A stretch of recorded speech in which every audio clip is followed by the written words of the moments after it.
दोस्तों स्वागत है आप लोगों का एक बार फिर से मेरे चैनल पे। जो लोग नए जुड़े प्लीज चैनल को आप लोग सब्सक्राइब कर दीजिए, जिससे लेटेस्ट अपडेट और नोटिफिकेशन आपको मिलती रहेगी। मैं आज बात करने वाला हूँ कोटक महिंद्रा बैंक के बारे में। आप देख पा रहे होंगे, अगर हम लोग बात करें इसमें तो काफी दिनों से ये कंसोलिडेटेड रेंज में चलता हुआ दिख रहा था। अब ये स्टॉक कहीं ना कहीं ब्रेकआउट देने की तैयारी कर रहा है।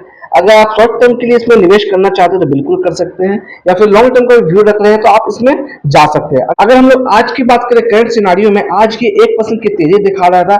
आज क्लोजिंग की बात करें लगभग 1811 के आसपास क्लोजिंग देखने को मिली है। अगर कंपेयर करें हम लोग एक महीने में लगभग 3.27% का रिटर्न इसने बना के दिया है। अगर 6 महीने की बात करें, 6 महीने में 4.04% यानी कि लगभग 4% का रिटर्न बना के दिया है। तो आने वाले कुछ ही दिनों में ये आपको अच्छा खासा शॉर्ट टर्म इनकम जनरेट करके दे सकता है। अगर आप चाहे तो उसमें पोजीशन बनाना चाहते हैं बिल्कुल बना सकते हैं, अगर नहीं तो भी आप इग्नोर करना चाहें तो आप इग्नोर भी कर सकते हैं इसे। अगर मैं बात करूं उसके सपोर्ट एंड रेजिस्टेंस की और टेक्निकल की, तो मैं सारी चीजों पर चर्चा करूंगा एक करके। चलते थोड़ा ट्रेडिंग व्यू के चार्ट पे और वहां चल के इसे एनालाइज करने की कोशिश करते हैं। सबसे पहले अगर मैं बात करूं टेक्निकल्स की, तो कोटक महिंद्रा बैंक का टेक्निकल आपके सामने दिख रहा होगा। मैं यहाँ पे दिखाने की कोशिश करूंगा। 1 डे का मैंने टेक्निकल चार्ट लगा रखा है, तो यहाँ पे आप देख पा रहे होंगे। यहाँ पे आपका जो इंडिकेटर है, तो यहाँ पे इंडिकेशन कहीं ना कहीं बाई का दे रहा है। तो 15, 10, 25, 1, 26 इंडिकेटर यहाँ पर है, जिसमें से 15 इंडिकेटर ऐसे हैं जो कि बाय का इंडिकेशन दे रहे हैं। अब 10 इंडिकेटर जो न्यूट्रल है, एक इंडिकेटर यहाँ पर सेल दे रहा है। यानी कि कहीं ना कहीं इसमें मोमेंटम बनता हुआ दिख रहा है बाइंग साइड के लिए।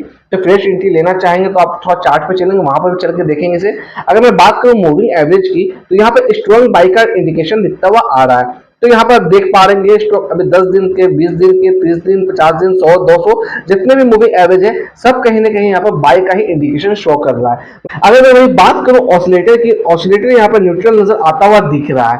अगर इस टाइम फ्रेम को मैं 1 डे की जगह 1 वीक करूं, तो आप देख पा रहे हो 1 वीक में भी यहाँ पर बाय का ही इंडिकेशन दिखता हुआ नजर आ रहा है। तो आप इसमें पोजीशन लेना चाहते हो तो बिल्कुल ले सकते हैं। तो थोड़ा चार्ट पे चलेंगे, चार्ट पे भी चल के समझने की कोशिश करेंगे, एनालाइज करने की कोशिश करेंगे इसे।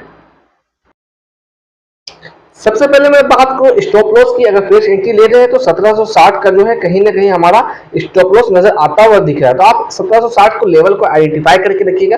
मैं इस लेवल की बात कर रहा हूं। अगर मैं अपसाइड की बात करूं मोमेंटम के लिए, तो अगर ये रेशियो को तोड़ने में कामयाब होता है तो ये लगभग स्टॉक आपको 1950 के आसपास जाता हुआ दिख सकता है। फिलहाल के लिए ये स्टॉक आपका 1880, 1860 के आसपास जाता हुआ दिख सकता है। 1 डे के टाइम पे मैंने चार्ट लगा रखा, आप देख पा रहे हो 200 डे के मूविंग एवरेज के ऊपर ये स्टॉक अभी ट्रेड करता हुआ नजर आ रहा है। अपने जो पुराना जो रेजिस्टेंस है उसे कहीं ना कहीं ब्रेकआउट करने की कोशिश कर रहा है। अगर मैं थोड़ा सा चार्ट को 1 वीक के टाइम फ्रेम में लगा के आपको लेवल आइडेंटिफाई कराने की कोशिश करूंगा, तो आप यहाँ पर देख पा रहे हो, थोड़ा आपको इजिली आइडेंटिफाई करने में आसानी होगी। तो ये स्टॉक अभी कहीं ना कहीं रेजिस्टेंस के आसपास ट्रेड करता हुआ दिख रहा है। जैसे ही यहाँ से ब्रेकआउट हमें मिलती है, तब कहीं ना कहीं इसमें तेजी देखने को मिल सकती है। जिस तरह आज मार्केट में तेजी थी, बुलिश मोमेंटम देखने को मार्केट में मिल रहा था, तो होपफुली यहाँ से हम लोग कोशिश करते हैं ये टारगेट कहीं ना कहीं हमारा अचीव होता हुआ दिख सकता हो। अगर आप फ्रेश एंट्री लेना चाहते हैं तो बिल्कुल ले सकते हैं, ये क्योंकि राइट टाइम है आपके लिए। तो डाउन साइड में स्टॉप लॉस 1760 के आसपास जरूर रखिएगा। अगर मैं बात करूं अपसाइड में, तो जैसा मैं बार बार बता रहा हूं 1950 जो इसका लेवल है, बट ये कहीं ना कहीं थोड़ा डिस्टेंस ज्यादा दिख सकता है। तो हमारा रिसेंटली 1880 या 1860 के आसपास ये स्टॉक जल्दी आपको जाता हुआ दिख सकता है। अगर मैं थोड़ा सा बात करूं यहाँ पे इंडिकेटर की, तो मैं इंडिकेटर भी लगा के शो करने की कोशिश करूंगा। तो आप यहाँ पे देख पा रहे हो ये इंडिकेशन यहाँ पे कहीं ना कहीं बाय का दिखाता हुआ मिल रहा है, क्योंकि ये अभी जो है हमारा रेड लाइन के ऊपर ट्रेड करता हुआ दिख रहा है। अगर आप थोड़ा वेट भी करना चाहते हो तो वेट कर सकते हैं 1840 के पास। अगर लेना चाहते हैं तो फिर आप 1840 के बाद भी पोजीशन बना सकते हैं। तब आपका टारगेट कहीं ना कहीं 1920 के आसपास का होना चाहिए।